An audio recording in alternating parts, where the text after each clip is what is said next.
I swear, I saw the devil in her eyes that night. It started with a birthday gift. Not from my wife, but from her mother. A brand new red Mercedes-Benz. A luxury car, top of the line.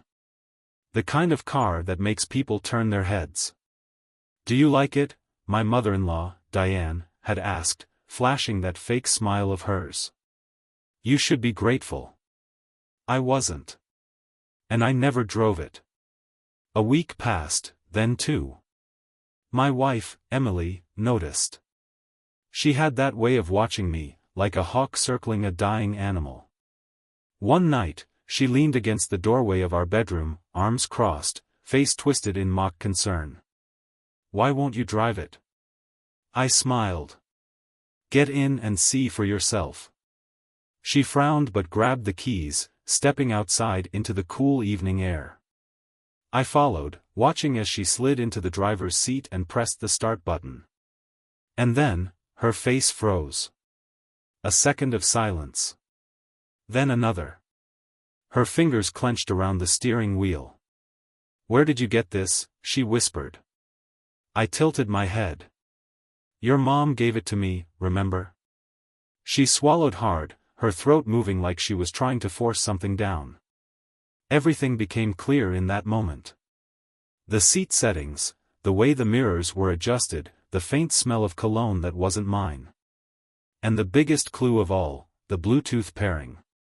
The screen in front of her lit up with a name I didn't recognize. A man's name. She fumbled with the buttons, trying to turn it off, but I reached over and pressed the call button. It started ringing. Emily shot out of the car like it was on fire, slamming the door behind her. "Who the hell is Jacob?" I asked, voice steady. She laughed. Laughed.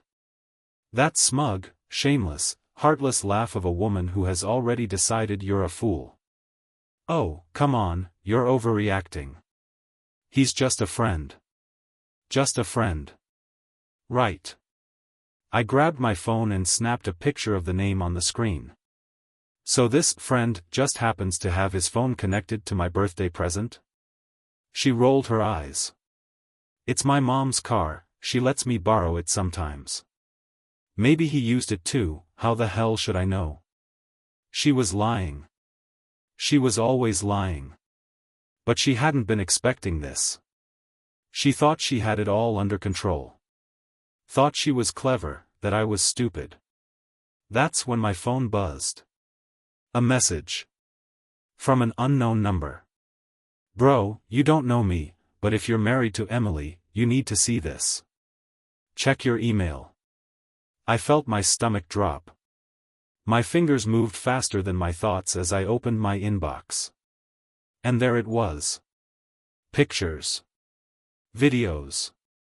A hotel room. Emily. And Jacob. My hands tightened around the phone as I looked up at her. She saw it in my face. And then, she ran. I didn't chase her. I just stood there, watching as she bolted back into the house like a coward. My heart wasn't racing. My hands weren't shaking. It was like my body had already accepted what my mind was still processing. I scrolled through the emails, one by one. Emily in a silk robe, sitting on a hotel bed, smiling at the camera. Emily in nothing but that smug, shameless grin, sprawled across a white hotel sheet. Emily with Jacob, his face partly visible in the mirror behind them, his hand gripping her waist like he owned her. I swallowed the acid rising in my throat and walked back inside. She was in the kitchen, pouring herself a glass of wine with trembling hands. As if that would wash away the truth. "Say something," she muttered. I leaned against the counter. "How long?" She sipped her wine, avoiding my eyes. "I don't know what you're talking about." I laughed. A short, humorless sound. "You don't know what I'm talking about?" I held up my phone, tapping on one of the photos. "This. Right here." "How long?" Her expression shifted. A flicker of fear. Then, just like that, she masked it with annoyance. "Oh, for God's sake, you're acting like a child. Answer the damn question, Emily." She exhaled, rolling her eyes as if I was the one inconveniencing her. "Fine. A few months. So what? So what?" I stared at her, at the woman I had spent years building a life with, and realized she had never truly been mine. Not in the way I had been hers. Was it worth it? I asked, voice tight. She shrugged. "I don't know. Maybe. Maybe." I clenched my jaw, trying to stop myself from slamming my fist through the wall. "Your mother knew, didn't she? That got her attention." She hesitated, then sighed. "She might have suspected." I laughed again, this time with pure disbelief. "So she gave me that car, knowing damn well what was happening?" Emily took another slow sip of wine, licking her lips like she wasn't standing in the ruins of our marriage. "Look, it's not that big of a deal. People cheat all the time. You'll get over it." Something inside me snapped. I stepped closer, lowering my voice. "Get over it?" She smirked. "You're not exactly an angel, either. Maybe if you weren't so predictable, I wouldn't have gotten bored." Bored? I stared at her, at the woman I had loved, and saw nothing but a stranger. A cold, selfish stranger who didn't even have the decency to feel guilty. And that's when I knew, I was done. I didn't say another word. What was the point? She had already decided I was beneath her, not even worth the effort of a decent lie. I grabbed my jacket, my keys, not the ones to the damn Mercedes, but my own car, and walked toward the door. "Where are you going?" she asked, her voice dripping with boredom, like she was watching a bad reality show that she had already lost interest in. "Anywhere but here," I muttered, stepping outside. The night air was sharp, cutting through the numbness settling in my chest. My phone buzzed in my pocket. The unknown number again. "You good? I know this is a lot. But there's more you need to know." I hesitated. Then, without even realizing what I was doing, I typed back, "Tell me everything." A minute passed. Then another. Finally, my phone vibrated. "She's been seeing Jacob for almost a year. But he's not the only one." My grip tightened around my phone. "There's another guy. His name is Eric. Check her messages." I climbed into my car, breathing hard, my fingers moving on autopilot. My hands weren't shaking. Not yet. I opened her messages. Scrolled. Found Eric. And there it was. Texts. Hundreds of them. "I can't stop thinking about last night. You're unreal. God, I wish I was waking up next to you instead of him. He has no idea. It's actually hilarious." I squeezed my eyes shut. Then, a picture. A selfie of Emily in our bedroom. My bedroom. Wearing nothing but that same damn smirk. I threw my phone onto the passenger seat and gripped the steering wheel so tight my knuckles turned white. I could handle one betrayal. Maybe. But two? I had been living with a stranger. A cold, ruthless woman who had laughed behind my back while she jumped from one man to the next like it was a game. A sudden thought hit me, sharp as a knife, who else knew? My pulse pounded in my ears as I started the engine. I wasn't just walking away from this. I was burning it to the ground. I drove without thinking, my hands gripping the wheel like it was the only thing keeping me from snapping. The streets blurred past, headlights streaking in the darkness. My mind was a storm, each new thought hitting like a wrecking ball. Emily. Jacob. Eric. Her laughing at me. I slammed my hand against the dashboard. How the hell had I not seen it? The late nights. The sudden obsession with her phone. The way she'd started dressing up even when she was just going to get groceries. I had been a joke to her. A clueless, pathetic joke. My phone buzzed again. The unknown number. You need proof? Go home now. She's not alone.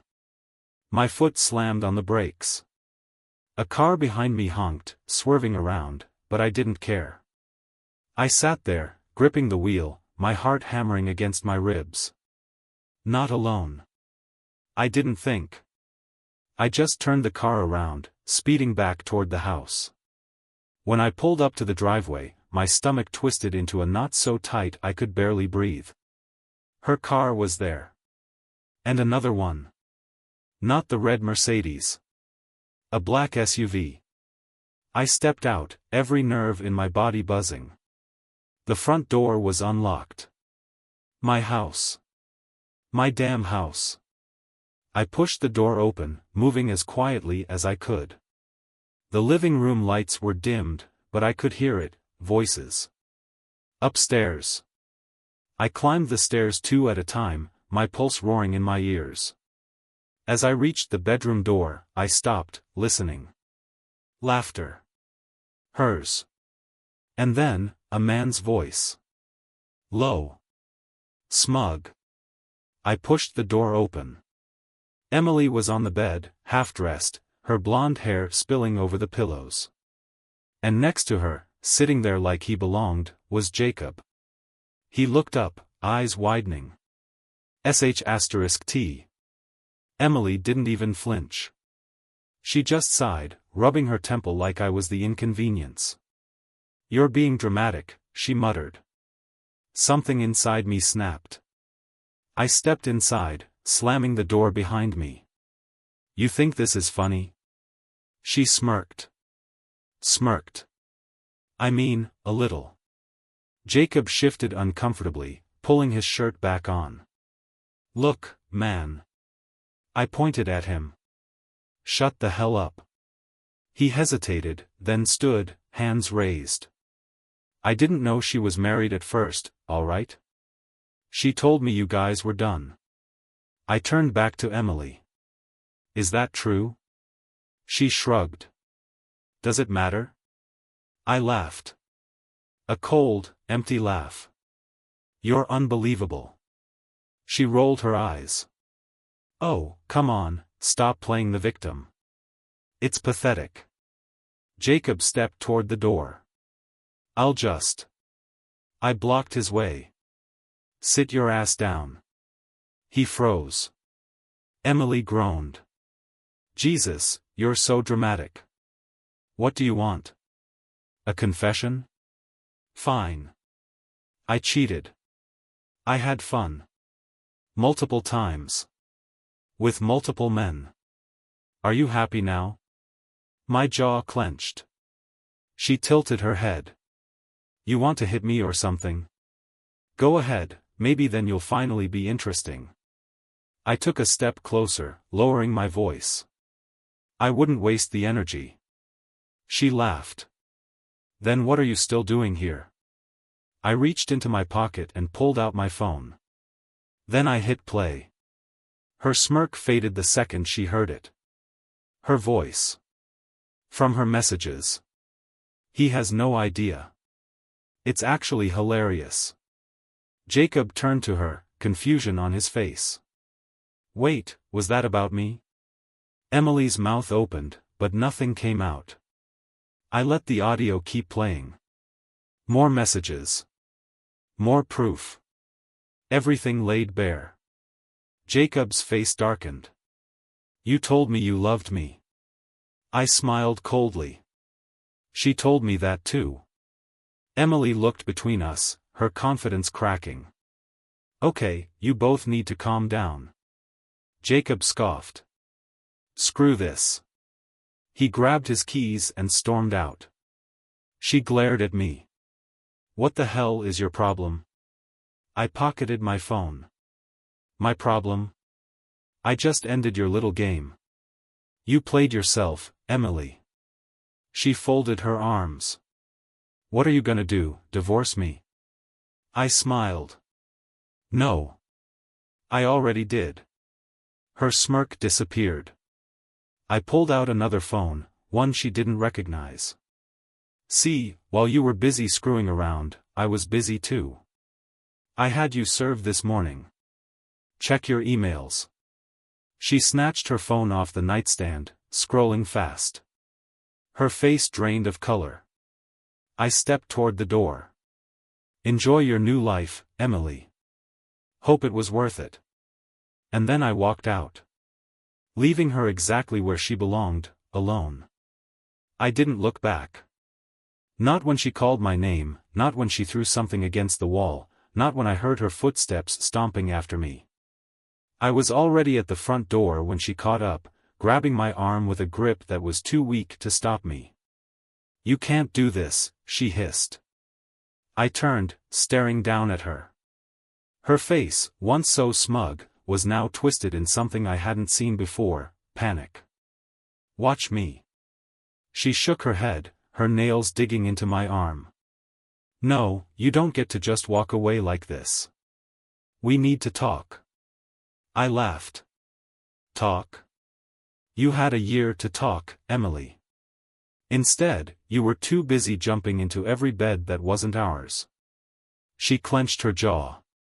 Fine, I screwed up. But you're overreacting. There it was. The same excuse. The same attempt to gaslight me into thinking I was the problem. You destroyed our marriage, Emily. You made a fool out of me. And now you're mad because I refuse to play along anymore? She crossed her arms. You're pathetic. You act like you're some kind of victim, but you were never exciting enough for me. You were boring. I smirked. Yeah. And yet here you are, desperately trying to stop me from leaving. Her face twisted with rage. Because you're embarrassing me. I scoffed. Oh, so now you care what people think? I leaned in, lowering my voice.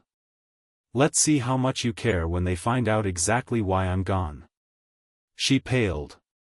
You wouldn't. I pulled out my phone again, scrolling through the screenshots. I don't have to. You already did all the work for me. Her eyes darted toward the open door, like she expected the whole world to be standing outside, watching. Good. Let her feel exposed.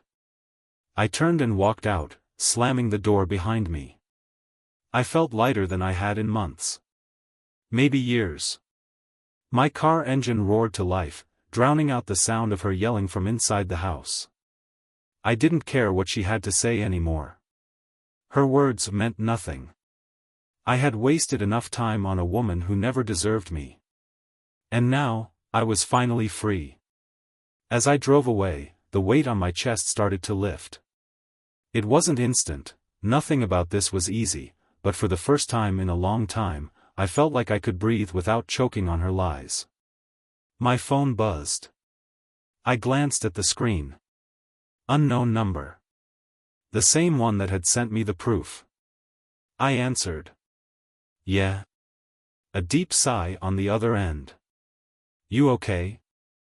I exhaled through my nose, gripping the wheel. Not even close. I figured, the voice said. Look, I wasn't sure if I should tell you this, but there's more. I clenched my jaw. Of course there is.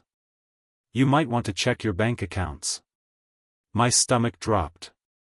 What? A pause. Emily's been draining them. Slowly. Probably thought you wouldn't notice. I pulled over, my hands suddenly shaking. How do you know this? The guy hesitated. I work in finance. Let's just say I've seen enough red flags to know when someone's setting up an escape plan. I didn't waste another second. I pulled up my banking app, my pulse pounding in my ears. And there it was. Thousands missing. Gone. Not all at once, no. She had been smart. Just a few withdrawals at a time, over months. Disguised as small transfers, purchases. But it was there, clear as day. She hadn't just cheated. She had been planning to leave me. Probably when she thought I wouldn't fight back. My fingers curled into a fist. That bitch. The guy sighed. Yeah. Sorry, man. I shook my head, swallowing the rage boiling in my throat. No. Don't be. You just did me the biggest favor of my life. A pause. Then, what are you gonna do? I stared at the road ahead, my mind already working. Get my money back, I said. And make sure she regrets every second of this. I hung up, my heart steady now, my anger ice cold. Emily thought she had won. She had no idea what was coming. I pulled into a parking lot and leaned back in my seat, forcing myself to think. Not just react. That's what she wanted, for me to lose it, to make a mistake. Not happening. I opened my banking app again, scrolling through the transactions. Every withdrawal, every small transfer, she had been bleeding me dry, bit by bit. Not enough to set off alarms, but enough to build up over time. I smirked. She thought I wouldn't notice. I dialed my lawyer. Mike, I need you to freeze every joint account I have with Emily. Now. A pause. Then, you sound pissed. I am. Can you do it? Give me 5 minutes. Make it 2. I hung up and pulled up another app. Find my iPhone. Emily was sloppy. Always had been. She never logged out of anything, never thought ahead. She used my Apple account to track her devices. And right now, her phone was pinging from a hotel. I laughed under my breath. Of course. She wasn't home, sulking. She had run straight to one of her other men. Probably Jacob. Maybe Eric. Maybe another I didn't even know about. She thought she was safe. Thought she had time. I had other plans. I put the car in drive and headed straight for the hotel. By the time I got there, I had already called my bank, flagged the transactions, and had Mike preparing a full financial investigation. The second she tried to access our accounts again, she was in for a rude awakening. The hotel was upscale, the kind of place she loved, fancy, expensive, perfect for cheating on your husband. I walked in, calm, controlled, straight to the front desk. The clerk, a young woman with tired eyes, looked up. Can I help you, sir? I slid my phone onto the counter, showing the location. I'm looking for my wife. Her phone is pinging from one of your rooms. The clerk hesitated. I'm sorry, but we can't give out guest information. I pulled out my wallet and slid a $100 bill across the counter. I just need a room number. She sighed, glanced around, then typed something into the computer. A second later, she scribbled on a sticky note and passed it to me. Room 314. She just checked in an hour ago, the clerk whispered. Good luck. I nodded and walked toward the elevator. I wasn't sure what I was expecting when I reached the door. But the second I heard voices inside, laughing, muffled against the walls, something inside me snapped. I knocked. Once. Twice. Then, louder. The laughter stopped. A few seconds later, the door cracked open, and there he was. Not Jacob. Not Eric. A new guy. Some other idiot who thought he was special. His shirt was unbuttoned, his hair a mess, his face annoyed. Yeah. I smiled. Hey. You must be the latest. He frowned. What? And then Emily appeared behind him, wrapped in a hotel robe, her hair damp, her eyes going wide the second she saw me. What the? I didn't give her time to finish. I pulled out my phone, tapped the screen, and turned up the volume. A recording of her texts. Her voice, crystal clear. He has no idea. It's actually hilarious. The guy turned to her, his face dropping. Wait, he's your husband? Emily stammered, reaching for my phone. Turn that off. I stepped back. Nope. You don't get to hide anymore. The guy looked between us, realization dawning on his face. You told me you were divorced. I smirked. She tells everyone that. He cursed under his breath, snatching his jacket off a chair. You're insane, he muttered to her before storming out. Emily glared at me, breathing hard. You think you're so clever? I tucked my phone away. No. Just done playing dumb. She crossed her arms. What do you want, huh? Revenge? Money? What? I smiled, slow and deliberate. Oh, I already took the money back. Your accounts? Frozen. Your credit cards? Cancelled. Your little, secret stash you've been transferring? Gone. Her face drained of color. You, what? You didn't cover your tracks as well as you thought. She lunged for me, but I stepped back. You ruined my life, she shrieked. I laughed. No, Emily. You did that all on your own. I turned and walked away, leaving her standing there, shaking with rage. For the first time in a long time, I was the one in control. I walked out of that hotel feeling lighter than I had in years. Maybe even ever. Emily had spent all this time thinking she was outsmarting me, playing me for a fool while she hopped from one bed to another. She thought she was invincible. Untouchable. Not anymore. I didn't stop until I reached my car. Sliding into the driver's seat, I pulled out my phone one last time. A new message from Mike. Divorce is locked in. Assets protected. She gets nothing. I grinned. I didn't need revenge. I didn't need to yell or break things. I didn't need to ruin her, I just needed to let her ruin herself. And she had done a damn good job of that. Emily was going to wake up tomorrow to a frozen bank account, no credit, and a legal notice that she was officially alone. She had thrown me away for a handful of flings. She had betrayed, lied, and laughed at me. And now? She could sit in that hotel room, realizing that the game was over. I started the engine, the low rumble filling the silence around me. As I pulled onto the road, I didn't look back. Emily had been my biggest mistake. But walking away? That was the best damn decision of my life.